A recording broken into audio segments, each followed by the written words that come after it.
কৃপণ মামুনের গল্প পর্ব ২। মোস্তফা রাস্তায় কুড়িয়ে পাওয়া থলেটি নিয়ে মামুনের কাছে আসে আর বলে, মামুন সাহেব, আমি কিছুদিন আগে আমার কাজের উদ্দেশ্যে যাওয়ার সময় রাস্তায় এই থলেটি কুড়িয়ে পেয়েছিলাম। আর তখন আমি ভাবলাম, আমাদের এই ছোট্ট গ্রামের মধ্যে একমাত্র ধনী ব্যক্তি তো আপনিই আছেন। তাই আমি আপনাকে অনেক খোঁজাখুঁজি করার পর আপনাকে এই খুঁজে পেলাম। এবার আপনি ভালো করে দেখে বলুন তো, এটি কি আপনার থলে? মোস্তফার কথা শুনে তখন আল মামুন সেই থলেটি হাতে নেয় আর মনে মনে ভাবতে লাগে, আরে বাহ, এই থলেতে তো মনে হচ্ছে অনেক টাকা পয়সা রয়েছে। আর এই থলের মালিক তো আসলে আমি না। কিন্তু এখন যদি আমি বলি এই থলের মালিক আমি না, তাহলে তো এই ব্যক্তি এই থলে নিয়ে চলে যাবে।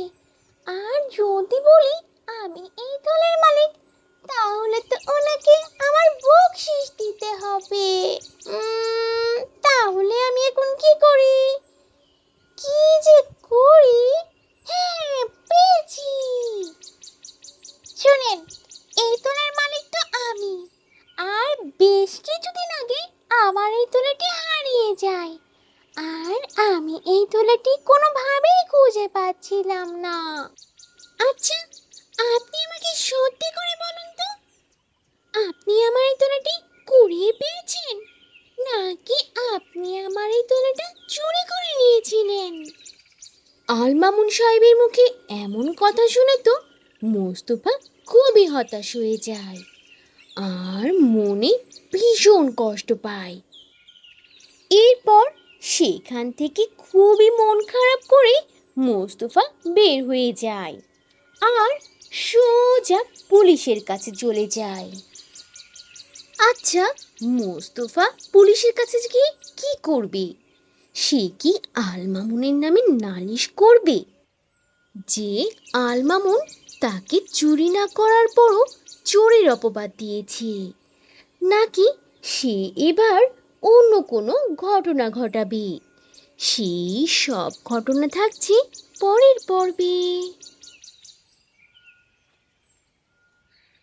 তো বন্ধুরা, এই ছিল আজকের গল্প। গল্পটি থেকে কী শিক্ষা পেলে তা অবশ্যই কমেন্ট করে জানাবে। আর ভালো লেগে থাকলে একটা লাইক করে দেবে। আর এখনও যদি চ্যানেলটি সাবস্ক্রাইব না করে থাকো, তাহলে এখনই লাল রঙের বাটনটি চেপে চ্যানেলটিকে সাবস্ক্রাইব করে দাও আর অল দি নোটিফিকেশান প্রেস করে রাখো।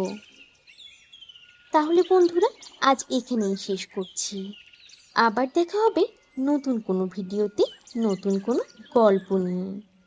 সে পর্যন্ত তোমরা সবাই ভালো থাকবে আর নিজেদের প্রতি খেয়াল রাখবে। আল্লাহ হাফিজ।